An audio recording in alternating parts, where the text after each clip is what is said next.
Y como hemos estado estudiando sobre el vino de Babilonia, yo les había dicho que que la semana pasada estudiamos sobre qué es el alma. ¿Qué es el alma? ¿Qué es el alma, hermanos? Yo soy un alma, soy un ser viviente, ¿no? Nosotros hemos aprendido que cuando se habla del espíritu, del soplo, hay 3 palabras. ¿Cuántos se acuerdan de las 3 palabras? La primera, ¿cuál era? Nefesh. La segunda, ¿cuál era? Ruach. Pero la que solo Dios tiene, ¿cuál es? Neshama. Ese es el soplo de vida que solo Dios tiene. Tú y yo somos Nefesh, un ser viviente. Pero lo que nosotros tenemos, esto acá es Ruach, es el soplo de vida es lo que vuelve a Dios. No es algo que sale de tu cuerpo y va volando, va guiando al cielo si te bautizaste. Si no te bautizaste, está en el limbo y para siempre estará en el limbo, ¿no? Nosotros, con base en la Biblia, hemos visto que esto no existe. En el momento en que en Génesis capítulo 2, versículo 7, que Dios forma el hombre del polvo de la tierra, entonces el Señor supuso en su nariz aliento de vida. El Neshama, que solo Dios tiene, entonces el hombre se convirtió en un Nefesh. ¿Estamos todos de acuerdo? Amén, bien. Pero ahora, hoy nosotros vamos a estudiar sobre el fuego eterno, que es una doctrina que viene desde la iglesia del primer siglo, la iglesia católica. Ella presentaba a las personas la doctrina del infierno y el fuego que nunca se apaga. Si la persona, ella no se arrepintió de sus pecados y una vez que ella muere, ella va al infierno y entonces, para que esta persona pudiera salir del infierno, ¿qué se tenía que hacer? Pagar indulgencias, ¿verdad? Y entonces en el momento que la moneda caía en el cofre, el alma de la persona salía del purgatorio, ¿verdad? Salía del infierno. Entonces vamos a ver con bases en la Biblia, ¿qué es el fuego eterno? O mejor, ¿quién es el fuego eterno? ¿No? Pero hay un texto que genera mucha controversia, que es Mateo capítulo 25, versículo 41. Y como siempre, todos los temas que estamos estudiando es solamente Biblia.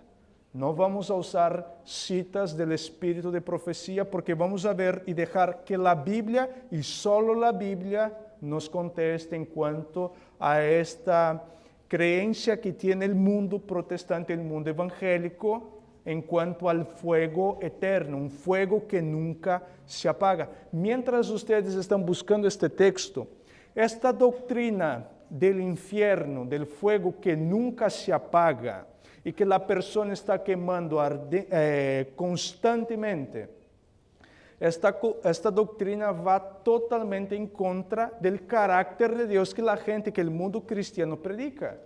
Porque ellos dicen que Dios, ¿qué es? El mundo cristiano. El mundo cristiano dice que Dios es amor. Es un amor alcahuete, ¿sí o no? Sí. Pero ¿cómo es que este amor alcahuete ahora te va a agarrar a ti, te va a lanzar al infierno y por 1,000 millones de años tú vas a estar quemando sin un minuto de descanso? Este Dios a mí se me parece, con perdón de la palabra lo que voy a decir acá, me parece un Dios bipolar.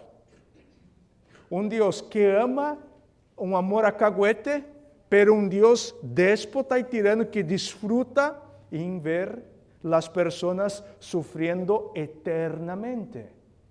Entonces, es más, hay un teólogo que él decía, es difícil, pero el mismo Dios de amor mostrar el Dios que condena a la gente al infierno. Él mismo que creía en esta doctrina del infierno y creía en un Dios de amor, dijo, son dos seres que no encajan. Porque uno es muy déspota y el otro es amor, amor y amor. Entonces Mateo capítulo 25, versículo 41 nos dice así. Entonces dirá también a los de la izquierda, apartaos de mí, malditos, al fuego eterno, preparado para el diablo y sus ángeles.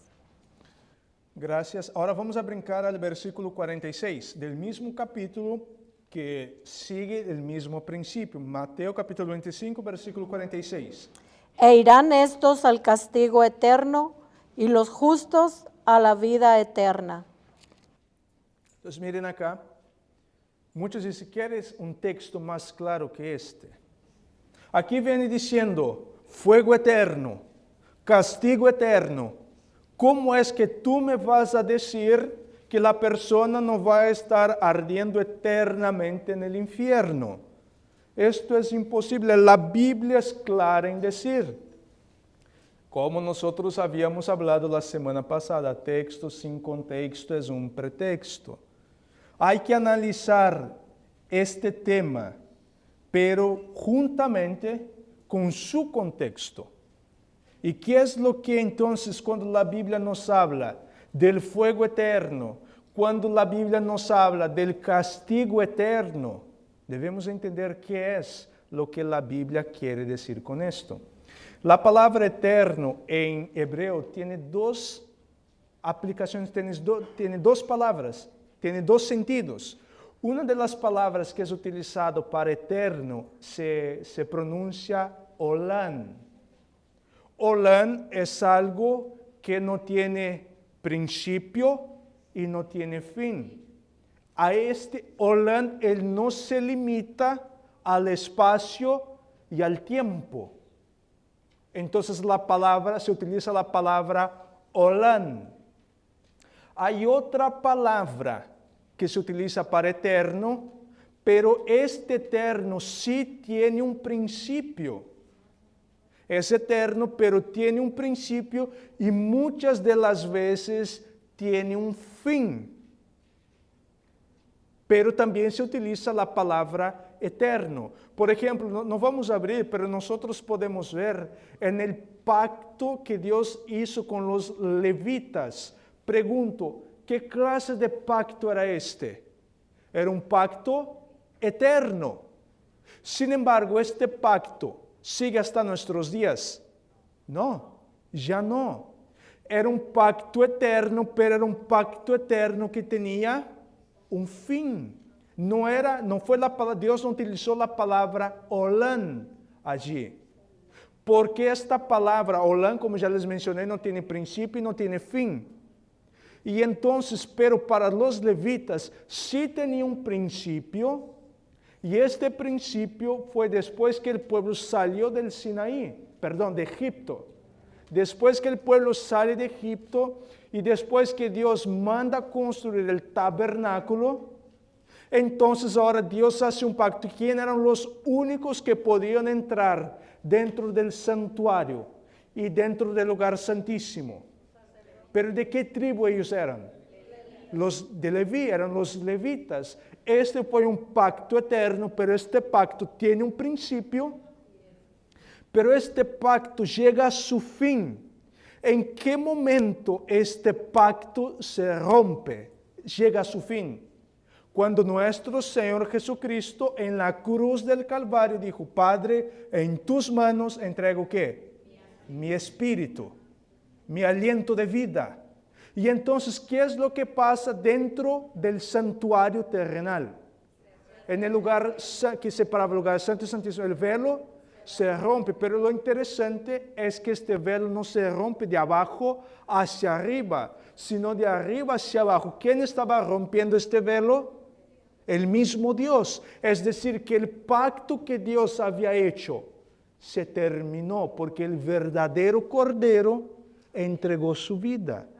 Entonces, muchas veces, dependiendo del contexto de la palabra, puede utilizar algo eterno, pero la palabra eterno ahí quiere decir siglos. Y no eternamente sin fin, sino es la palabra en español. Se me olvidó, y yo lamentablemente se me olvidó anotar y se me olvidó el nombre de la palabra en hebreo. Pero la traducción de esta palabra al español es siglo o siglos. Cuando se pone en eterno, es siglos, ¿ok? Y en Apocalipsis capítulo 20, nos vamos a abrir para Apocalipsis capítulo 20, versículo 10, nos dice que Satanás, la bestia, el falso profeta y los ángeles, ellos van a quemar en el lago de fuego y azufre ¿por cuánto tiempo? Por los siglos de los siglos. El siglo tiene un fin, ¿sí o no? Sí tiene un fin el siglo. Tiene un principio, sí. Puede usarse la palabra eterno, pero la palabra allí para ellos era siglo. Es decir, va a quemar, tiene un principio, pero este llegará a su fin. Es diferente de la palabra Olam. La palabra Olam solo se aplica a Dios, porque Dios no se limita al espacio y al tiempo. Es más, me gusta una frase que dice que el futuro para Dios es historia.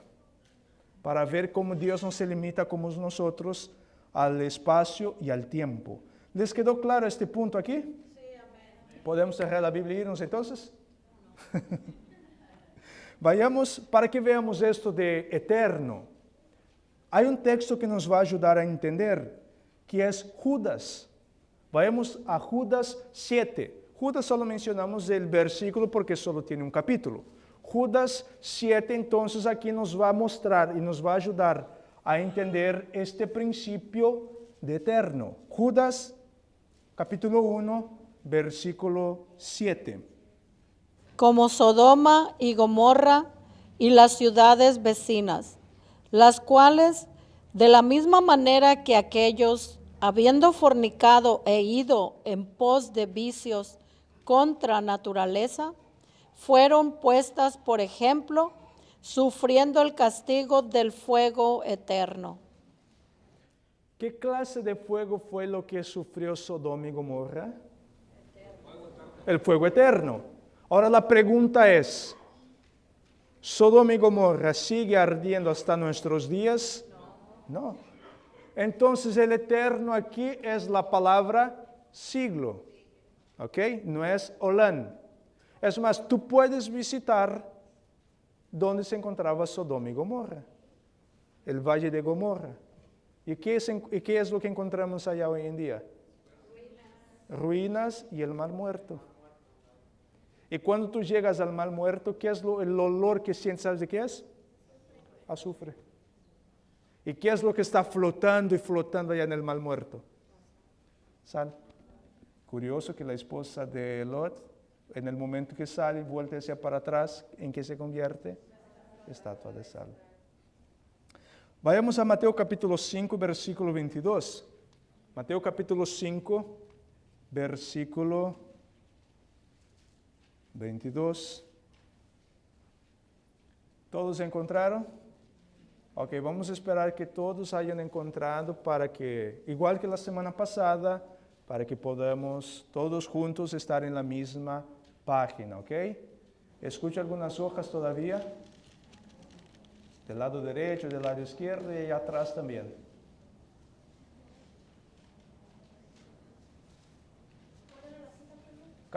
Mateo 5, 22.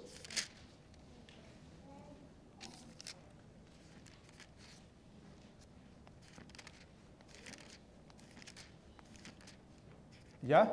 Ahora sí, ¿verdad? Nos dice así el texto.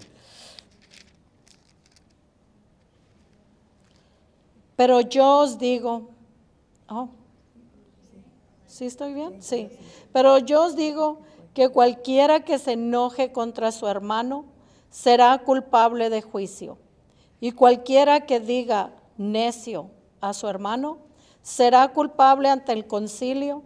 Y cualquiera que le diga fatuo quedará expuesto al infierno de fuego.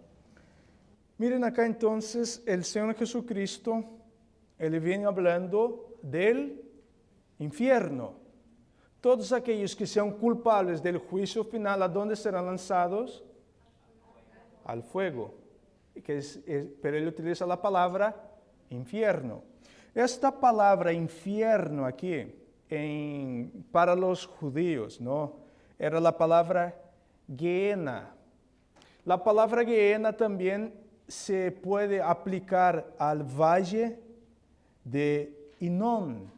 El valle de Hinnom nosotros encontramos de hecho en el Antiguo Testamento.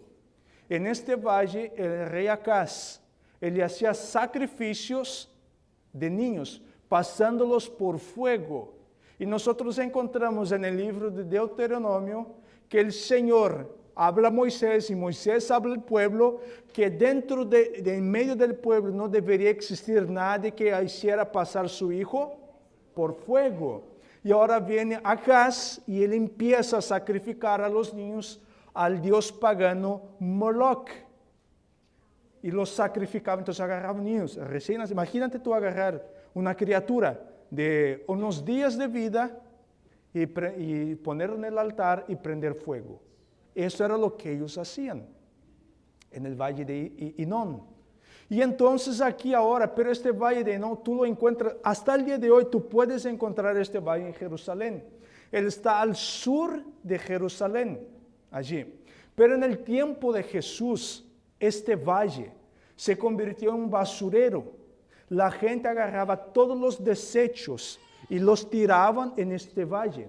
Era como un hoyo así, profundo, y ahí la gente tiraba la basura. Después venían y tiraban azufre y prendían fuego. Y entonces ahí ellos tiraban animales muertos, a los indigentes.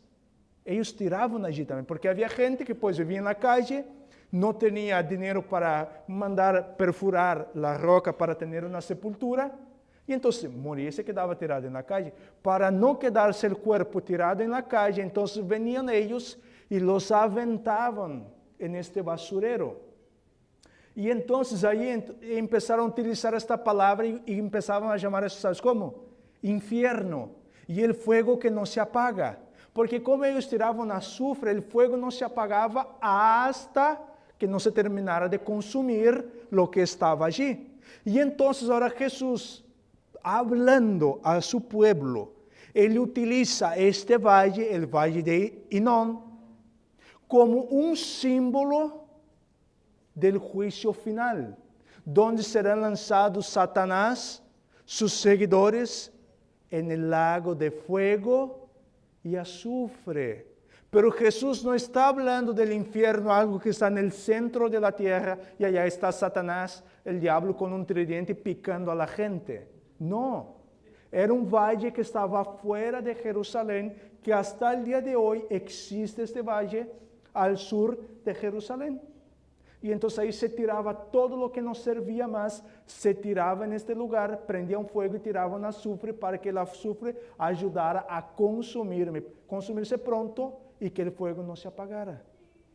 Esto era lo que Jesús estaba hablando a la gente cuando decía que en el juicio final se lanzará a los impíos, a los de la izquierda, al infierno, Gehenna. Esa es la palabra, Gehenna, el valle de Hilón. Los van a lanzar allí para que ellos sean consumidos. Y allí será el llanto y el crujir de dientes. Entonces, es decir, es algo visible. Se va a poder ver la gente sufriendo. ¿Ok? O sea, porque la gente estará quemando. No es en el centro de la tierra. ¿Les quedó claro este punto? Amén. Por eso que es muy bueno conocer el contexto histórico de los pasajes bíblicos. Porque si yo no conozco el contexto histórico y yo me quedo con la mentalidad griega, que cuando hablamos del infierno, ¿qué es lo que viene a la mente nuestra? Lo primero que viene es en el centro de la tierra ya ardiéndose constantemente, ¿sí o no? Porque hemos sido afectados por la filosofía griega. Y entonces cuando leemos la Biblia, no leemos la Biblia con la mentalidad hebraica, con la mentalidad judía, sino que leemos la Biblia con la mentalidad del occidente que fue afectado por la filosofía griega. Y entonces por eso que hay muchas interpretaciones en cuanto a los textos bíblicos. Pero si tú vas al origen, si tú vas a leer la Biblia con la mentalidad hebraica o hebrea, entonces los textos tienen más sentido para nosotros. Amén. Ok, vamos a ir avanzando entonces. Vamos a Segunda de Reyes. Segunda de Reyes, capítulo 23. Segunda de Reyes, capítulo 23, y vamos a ver el versículo 10. Segunda de Reyes, capítulo 23, versículo 10. Vamos a esperar que todos lo encuentren para que podamos dar lectura.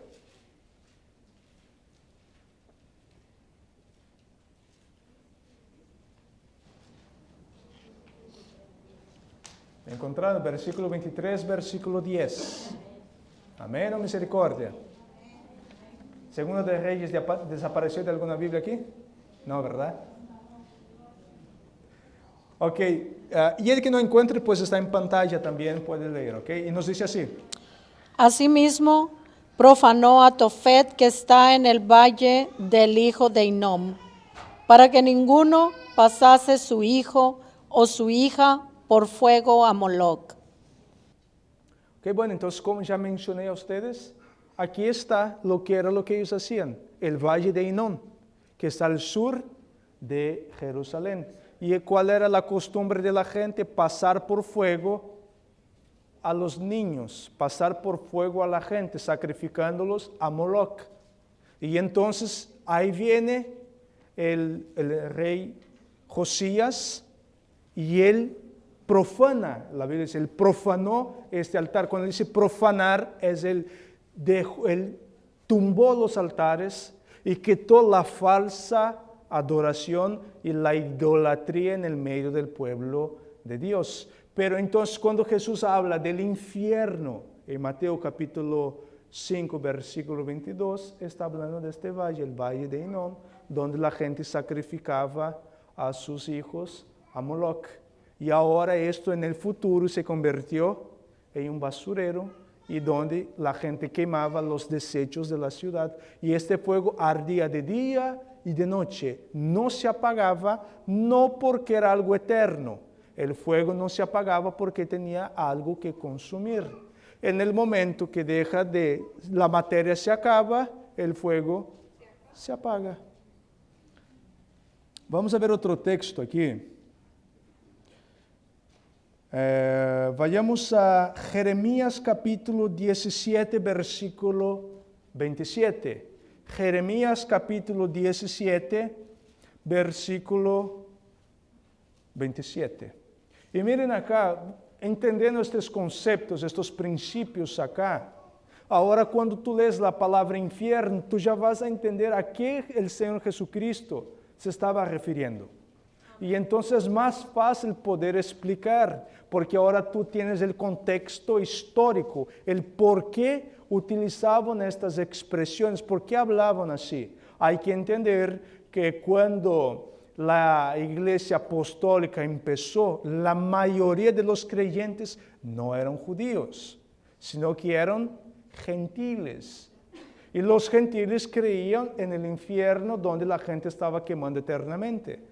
Y entonces ahora ellos utilizaban, pero dando el debido contexto a la palabra para que la gente pudiera entender. Pero vamos a ver otro principio acá de que el fuego no se apaga. Jeremías capítulo 17, versículo 27 nos dice así.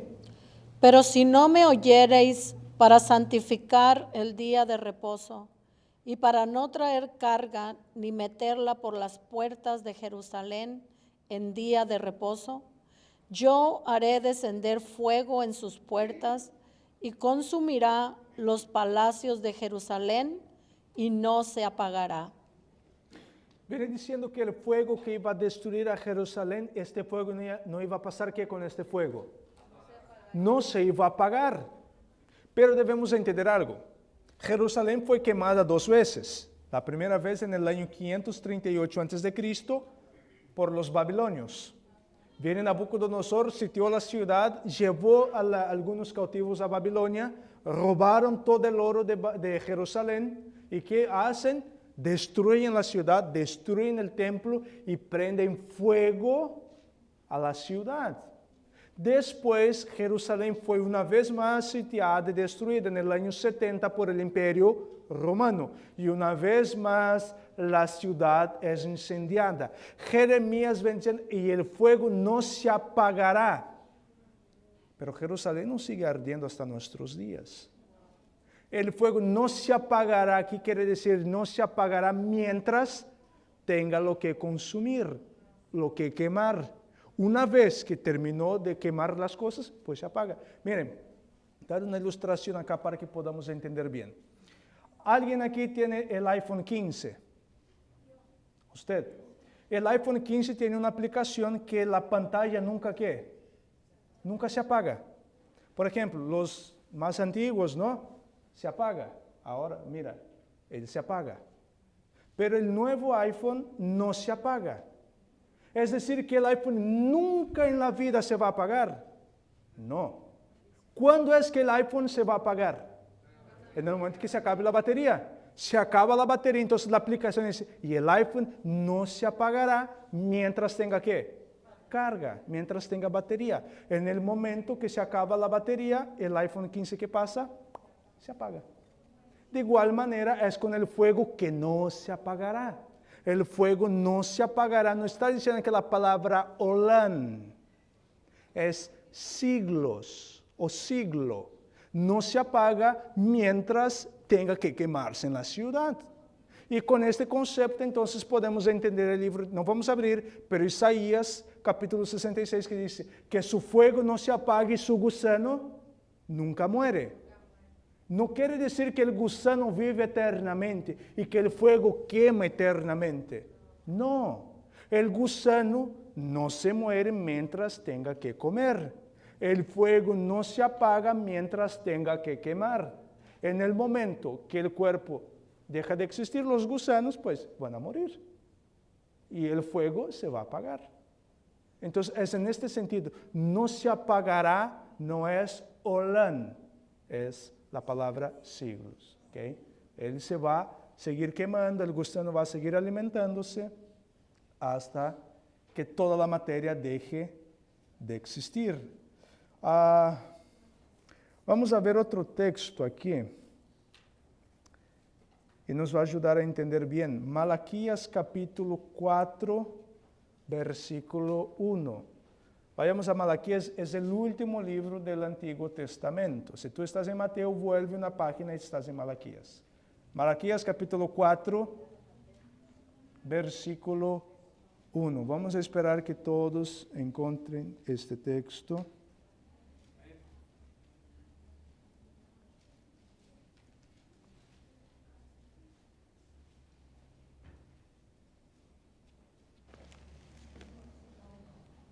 Bueno, hay hojas todavía.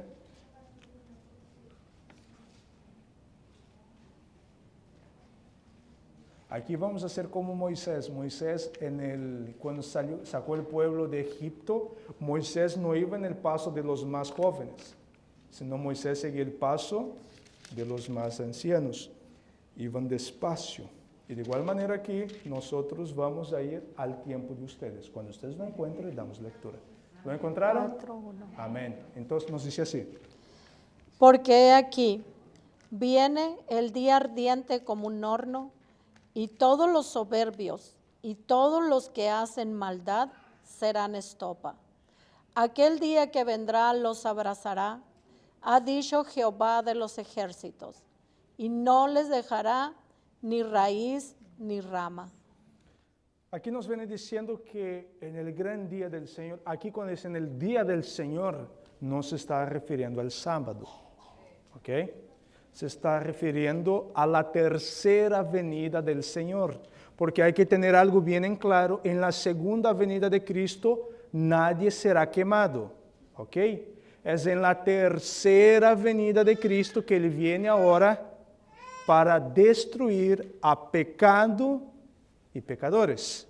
¿Ok? Entonces, el día aquí es la venida del Señor y no el sábado semanal. ¿Ok? Y este día va a arder como ¿qué? Como un horno. ¿Quién son los que van a ser destruidos? Todos los soberbios. La palabra soberbia es todo aquel que conociendo la ley de Dios decide pasar por encima de la ley de Dios.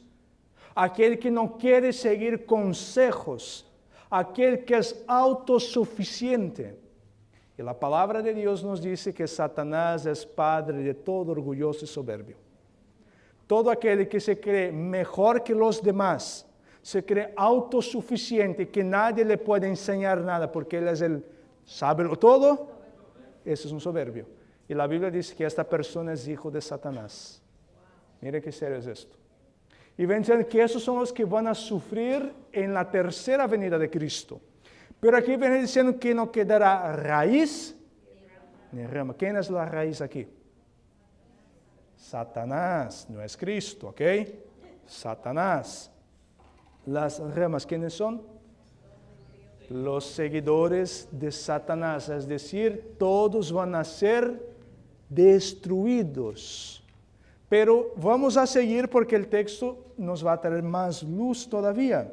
Versículo 3. Vamos a brincar el 2 y vamos al versículo 3. Malaquías 4, 3 nos dice así. Hollaréis a los malos, los cuales serán ceniza bajo las plantas de vuestros pies, en el día en que yo actúe, ha dicho Jehová de los ejércitos. ¿Qué es lo que va a pasar con Satanás y sus seguidores? ¿Serán reducidos a qué? ¿Cuántos de ustedes aquí trataron de prender fuego a las cenizas? ¿Se puede? No se puede. ¿Qué es la ceniza para empezar? Polvo. Pero la ceniza es el resultado de qué? De algo, de la materia, ¿verdad? De lo que estaba allí, del cuerpo. Eso está reducido a cenizas. Viene diciendo que Satanás y todos sus seguidores, todos los impíos serán reducidos a ceniza. Pero ¿cómo es que es reducido a ceniza y va a seguir quemándose eternamente por los siglos de los siglos? No se puede. Entonces es decir que el impío, mira, hasta mismo Satanás será reducido a ceniza. Y la Biblia nos dice que el pueblo de Dios saldrá de la ciudad como borregos brincando y los van a ¿qué? Pisar las cenizas. Es como que se fueran abono para la tierra, ¿no? Pero vamos a ver otro texto que nos va a ayudar a entender. Ezequiel capítulo 28, versículo 18 al 19. Ezequiel capítulo 28. Aquí nos viene hablando de Satanás, ¿ok? Viene hablando de Satanás y la consecuencia, el resultado de la rebelión de Satanás, ¿qué es lo que va a pasar con él? Ezequiel capítulo 28, versículo 18 al 19. Vamos a esperar que todos hayan encontrado.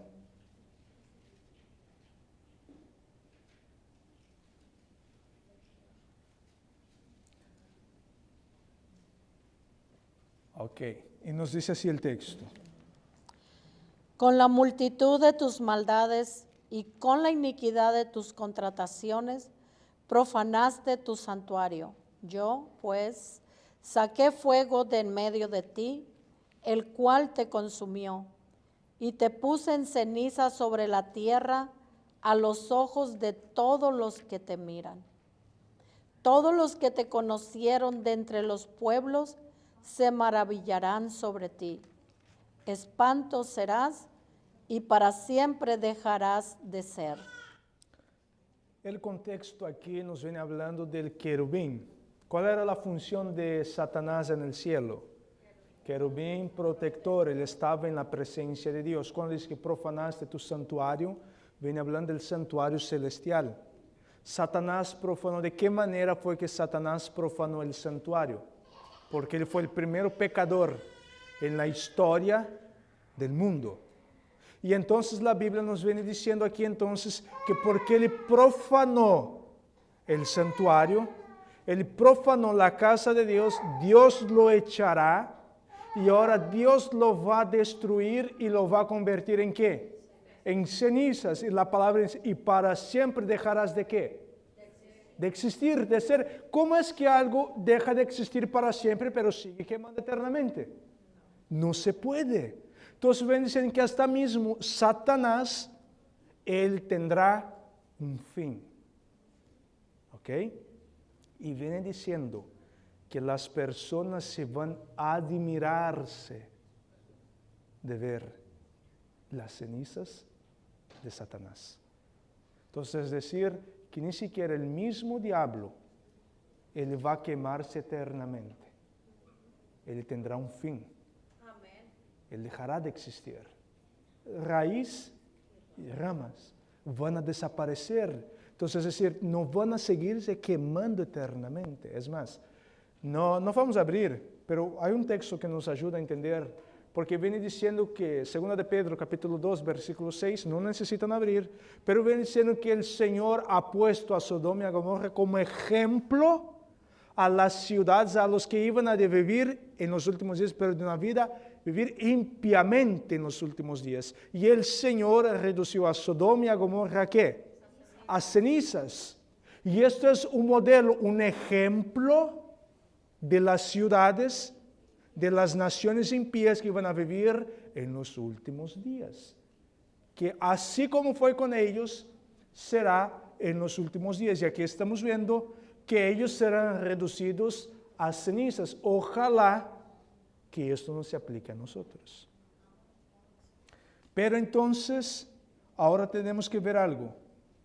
¿De dónde vino el fuego que consumió a Sodoma y a Gomorra? Vayamos a Génesis capítulo 19. Génesis capítulo 19. Y vamos a leer el versículo 24 y el versículo 25. Una pregunta. Hasta aquí, hasta este momento, ¿les está quedando claro este tema? Sí. Entonces ahora ustedes pueden salir y defender esto, ¿verdad? Muy bien, gloria a Dios por esto. Génesis capítulo 19, versículo 24 al versículo 25, nos dice así. Entonces Jehová hizo llover sobre Sodoma y sobre Gomorra azufre y fuego de parte de Jehová desde los cielos, y destruyó las ciudades y toda aquella llanura, con todos los moradores de aquellas ciudades y el fruto de la tierra. Muy bien. El fuego que destruyó a Sodoma no es cualquier clase de fuego. No es el fuego que tú y yo podemos prender. Este fuego vino de parte de ¿quién? De Dios. Vino del cielo. No es que acá fue los ángeles, ahí pusieron unos cuantos palos y con el cerillo y prendieron fuego y a ver que arda la ciudad, ¿no? Esto vino de parte del cielo, vino de parte de Dios. Entonces es decir que no es un fuego corriente, no es un fuego común, es un fuego especial, es un fuego diferente, no es un fuego de este mundo. Eso es lo que debemos entender. Pero ahora debemos entender entonces, cuando hablamos del fuego eterno, ¿qué es el fuego eterno? O mejor, ¿quién es el fuego eterno? Ahora vayamos a Deuteronomio capítulo 4, versículo 23 al versículo 24. Deuteronomio capítulo 4, versículo 23 al versículo 24 nos dice así. Bueno, vamos a esperar que todos encuentren el texto. Deuteronomio capítulo 4, versículo 23 al versículo 24. Y ahora sí, creo que todos ya lo han encontrado. Nos dice así. Guardaos, no os olvidéis del pacto de Jehová vuestro Dios, que Él estableció con vosotros, y no os hagáis escultura o imagen de ninguna cosa que Jehová tu Dios te ha prohibido, porque Jehová tu Dios es fuego consumidor, Dios celoso. ¿Qué es Dios entonces? Fuego consumidor. El fuego que descendió a Sodoma era un fuego consumidor porque no quedó nada allí. Ella fue castigada por el fuego eterno, por el fuego consumidor o el fuego abrasador. Otro texto que nos va a ayudar a entender este concepto es Isaías capítulo 29, versículo 6. Isaías capítulo 29, versículo 6 nos trae el mismo principio en cuanto a quién es el fuego. Ya no vamos a ver qué es, sino quién es este fuego. Y Deuteronomio nos va diciendo que Jehová nuestro Dios es fuego consumidor. Cuando Dios descendió para hablar con su pueblo, cuando la congregación de Israel estaba acampada allá ante el monte Sinai, entonces, Sinaí, ¿verdad? Yo siempre confundo, yo digo siempre en portugués. El monte Sinaí, allí la nube que descendió, que tapó todo el monte, y ven diciendo que la gloria de Dios en aquel lugar era como un fuego abrasador. Ahora miren Isaías capítulo 29, versículo 6, nos dice así. Por Jehová de los ejércitos serás visitada con truenos, con terremotos y con gran ruido, con torbellino y tempestad y llama de fuego consumidor. Esto acá viene diciendo del juicio final de Dios. Y el juicio final de Dios, que viene de parte de Dios, es un fuego consumidor. Porque, por ejemplo, el fuego que si nosotros agarramos aquí, prendemos fuego a este púlpito, el fuego que nosotros prendemos aquí, él va a consumir todo, va a dejar algo de este púlpito. Deja algo de este púlpito. No lo consume completamente, queda un pedazo de la madera todavía. Queda bastante cenizas, pero puedes ver, toda vez que tú haces una fogata, siempre queda un pedazo, que sea un pedazo pequeño, pero queda de la madera, ¿sí o no? Pero el fuego consumidor que viene de parte de Dios, este fuego no deja nada. Podemos ver en el conflicto que tenía el profeta Elías con los sacerdotes de Baal. ¿Qué es lo que hace Elías en un momento en que él pone el animal allí? Antes de poner el animal, ¿qué es lo que hace Elías? ¿Qué es lo que él echa encima? Agua, pero muchísima agua. Y entonces pone el sacrificio. ¿Y de dónde viene el fuego? ¿Y qué pasa con toda la ofrenda allí? La vez que lo lamió, no quedó nada. Ahora vayas tú, echar agua a este púlpito acá y prender fuego. ¿Cuánto éxito tú vas a tener?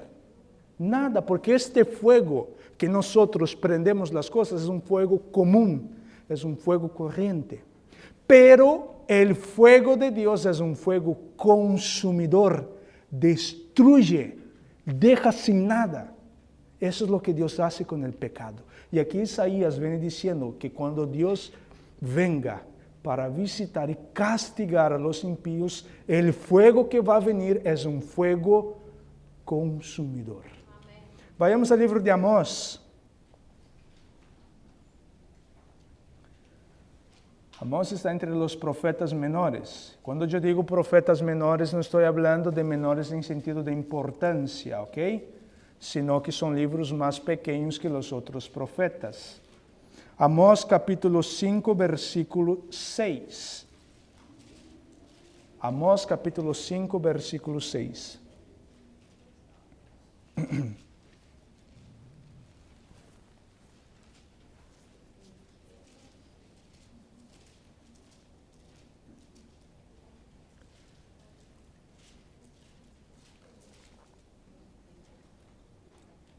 ¿Ya lo encontraron? Amós, ¿qué, pastor? Amós capítulo 5, versículo 6 nos dice así. Buscad a Jehová y vivid, no sea que acometa como fuego a la casa de José y la consuma, sin haber en Betel quien lo apague. El fuego que viene de parte de Dios, ¿algún ser humano puede apagar este fuego? No hay ser humano en el mundo. Los esfuerzos humanos para apagar este fuego es vano. ¿Crees tú que que los sodomitas no trataron de apagar el incendio allá. Algunos seguramente quizás intentaron apagar, pero el fuego que viene de parte de Dios, no hay esfuerzo humano que pueda apagar este fuego, porque viene de parte de Dios. Es un fuego consumidor, no es un fuego común como el que nosotros prendemos acá en el mundo. Apocalipsis capítulo 1, versículo 8. Apocalipsis capítulo 1, versículo 8. Aquí nosotros vamos a ver entonces un concepto muy importante. Hablando entonces en cuanto al fuego, pero ahora nosotros... Entonces la pregunta que yo les quiero hacer aquí a ustedes es, este fuego eterno, este fuego consumidor, ¿quién es? Dios. Viene de Dios, viene de parte, no vamos a decir que es Dios, pero viene de parte de quién? De parte de Dios. Es un fuego creado y hecho por quién? Por Dios. La Biblia que nos dice que la presencia, la gloria de Dios es como un fuego ¿qué? Abrasador, un fuego consumidor. Ahora mire lo que nos dice Apocalipsis 1:8 y nos dice así. Yo soy el alfa y la omega, principio y fin, dice el Señor, el que es y que era y que ha de venir, el Todopoderoso. La Biblia nos dice que nuestro Dios es el alfa y el omega, el principio y el fin, el que era, el que es y el que será por los siglos de los siglos sin fin. Es decir, el Señor aquí Él es el Olán. Es Cristo, Él es Olán, Él es tan eterno cuanto Dios el Padre y cuanto Dios Espíritu Santo. Son eternos, son Olán, no tiene principio y no tiene fin. Si entonces Dios no tiene principio y no tiene fin, y el fuego proviene de Dios, entonces es decir que el fuego es eterno. Sin embargo, la persona no quema eternamente, pero la consecuencia ¿qué es? Eterna. El fuego es eterno, sí lo es eterno, y no es blasfemia, no es apostasía tú decir que el fuego es eterno. El fuego es eterno porque ¿quién es el fuego? Es Dios. El fuego viene ¿de quién? De Dios, es enviado de Dios, porque la Biblia misma dice que Sodoma y Gomorra fueron puestos por ejemplo a las ciudades que viven impiamente en los últimos días. Y Génesis nos dice que el fuego que consumió, que destruyó a Sodoma, vino de parte de Dios. Entonces es decir que el fuego es eterno. La consecuencia es eterna, pero la persona no quemará eternamente. Ahora la pregunta es, ¿quiénes son entonces los que van a estar eternamente en la presencia del fuego eterno? Vayamos al libro de Isaías y con esto vamos a terminar. Isaías capítulo 33, versículo 14 al versículo 16, lo que fue parcialmente nuestra lectura bíblica. La hermana solo leyó un versículo, pero ahora vamos a leer todo el versículo y aquí nosotros vamos a ver quiénes son los que van a estar en la presencia del fuego eterno, quiénes son los que van a ir al fuego eterno. Isaías capítulo 33, versículo 14 al 16.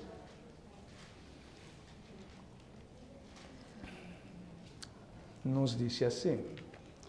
Los pecadores se asombraron en Sión, espanto sobrecogió a los hipócritas. ¿Quién de nosotros morará con el fuego consumidor? ¿Quién de nosotros habitará con las llamas eternas? El que camina en justicia y habla lo recto, el que aborrece las ganancias de violencias, el que sacude sus manos para no recibir cohecho, el que tapa sus oídos para no oír propuestas sanguinarias, el que cierra sus ojos para no ver cosa mala. Este habitará en las alturas, fortaleza de roca será su lugar de refugio. Se le dará su pan y sus aguas serán seguras.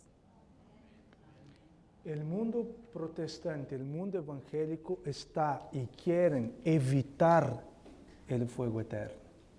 Pero tú y yo no debemos evitar el fuego eterno. Es más, debemos esforzarnos para habitar con el fuego eterno. Porque ¿quién es el fuego eterno? Es Dios. No es el infierno que la gente está quemando eternamente. Esto no existe. Esto viene de Babilonia. Esto es vino, doctrina de Babilonia.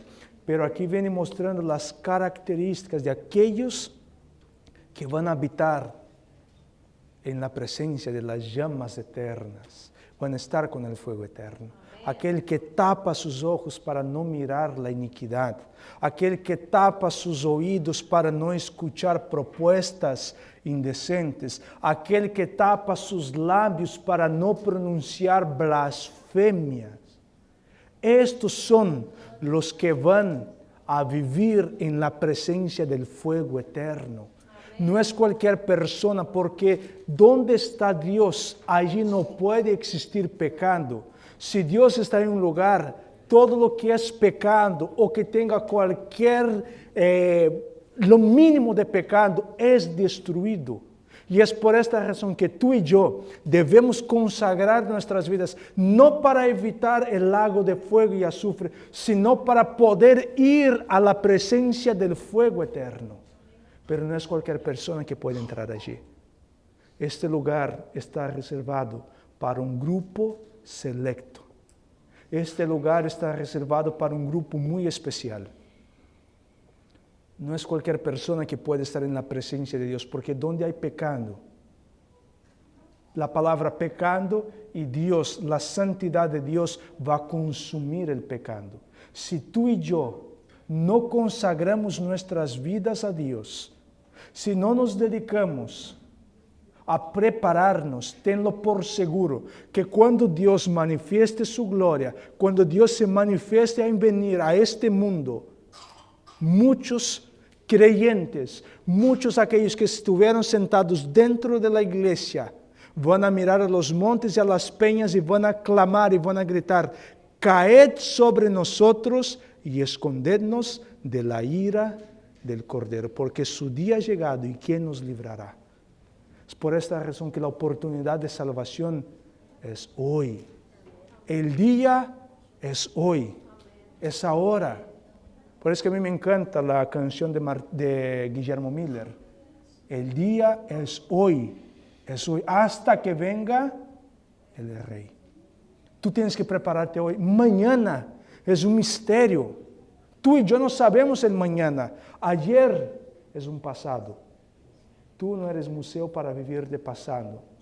Y lamentablemente, hay muchos que todavía están viviendo de las glorias del pasado. Están viviendo de los éxitos del pasado. Que yo hace un año atrás, yo leí toda la Biblia. ¿Y qué importa? Es pasado. Hace un año atrás, no, tenías que ver cómo yo era en la otra iglesia. Tempranito estaba en la iglesia, hacía esto, hacía... ¿Qué importa? Dios no vive de pasado, Dios vive de presente. Amén. El cristiano maduro vive de presente. Amén. El cristiano maduro entiende que la lucha espiritual es diaria. Hay muchas personas que creen que ya ganó la salvación porque a 10 años atrás se bautizó. Ahí empezó el proceso de tu santificación. Tú y yo estamos en el proceso de la santificación. Todavía no ha llegado la glorificación. Tú y yo debemos santificarnos todos los días a Dios. Si tú y yo no nos santificamos, tenerlo por seguro. Cuando las llamas eternas se manifieste, tú y yo seremos consumidos.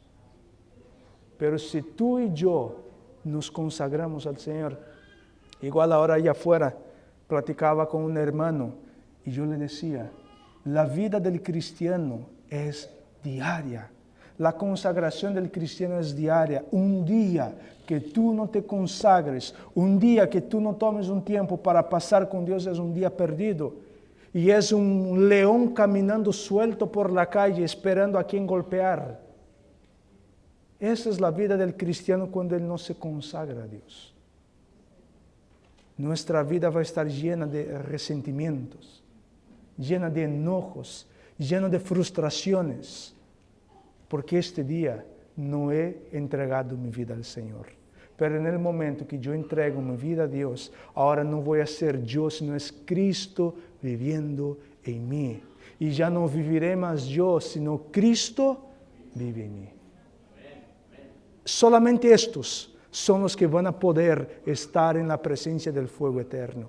No te preocupes por el lago de fuego y azufre, el infierno que el mundo está predicando. Esto no es bíblico. Lo que es bíblico es que el fuego es Dios y que allí pecadores no podrán subsistir en la presencia de un Dios santo. La Biblia dice que Dios es santo, santo, santo. Es elevado a la tercera potencia. La Biblia no dice amor, amor, amor eres Jehová. No, la Biblia dice que Dios es santo y solamente seres santos son los que van a poder estar en la presencia de este Dios. Para que tu pan y tu agua pueda ser asegurado, tú y yo debemos cumplir los requisitos de Dios. Si no lo cumplimos, si no lo estamos cumpliendo, olvide que tu pan y tu agua serán aseguradas. No será. Porque eso se llama presunción. Presunción es reclamar las bendiciones de Dios sin cumplir con los medios. Esto es presunción. Y lamentablemente hay muchos que están viviendo una vida de presunción. Dios lo entiende. Dios, Él sabe que estoy en la lucha. Dios sabe que no. Debe borrarse de nuestra mente el pensamiento de que los pecados más graves son los pecados que los demás cometen. Los pecados más graves son los pecados que yo cometo, porque los pecados que yo cometo me pueden llevar al infierno. Estos son los pecados graves. Los pecados que ustedes cometen a mí no tienen que generar ningún efecto en mi vida, sino tristeza y orar por ustedes. Pero lamentablemente vivimos una vida de andar fijando en la vida de los demás, cómo están viviendo, cómo están actuando, cómo se están vistiendo, cómo se están alimentando. Y entonces deparar mi vida con las de los demás y pensar que ya he llegado a un nivel superior porque quizás ya soy vegetariano, soy vegano a 10 años. Quizás porque ya he leído la Biblia 4 o 5 veces. Pero ¿qué efecto esto ha tenido en tu vida?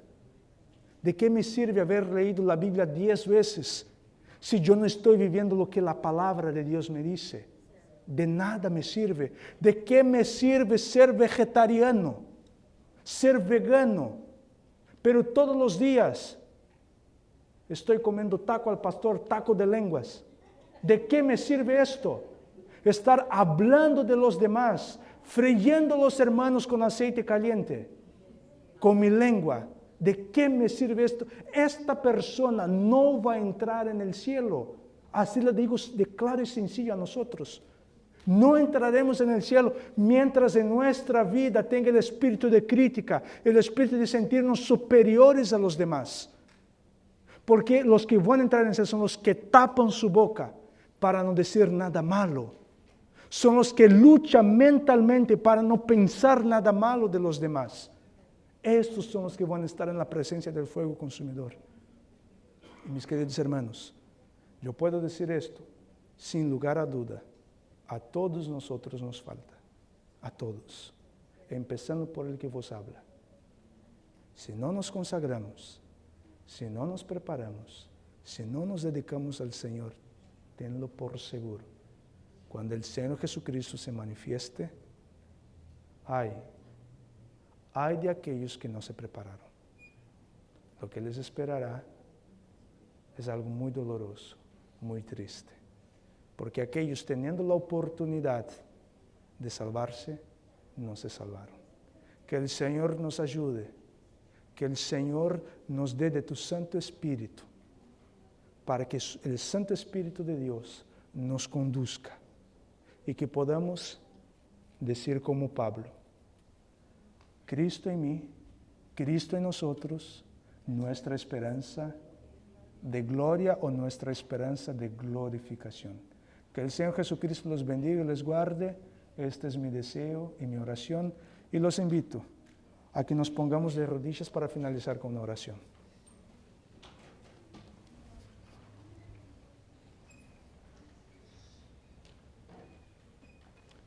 Bondadoso Dios, eterno Padre, que en los más altos cielos habita.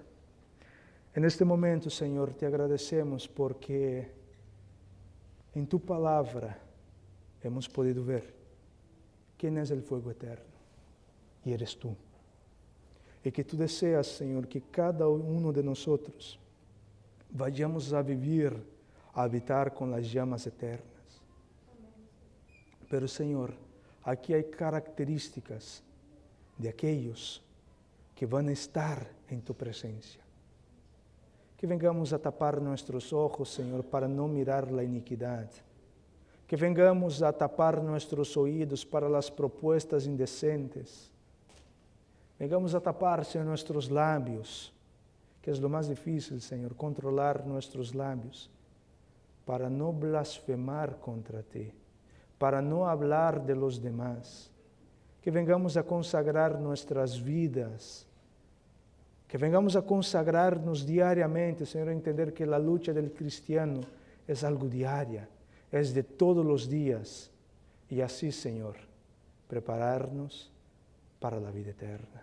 Amén. Señor, si había alguien aquí que tenía alguna duda en cuanto a este tema del infierno, Señor, esperamos que tu Santo Espíritu pueda grabar en sus mentes y corazones esta verdad bíblica, que no existe un infierno en que la gente va a arder eternamente. Sabemos que la consecuencia sí es eterna, pero que el castigo de que estarán ardiendo eternamente no es.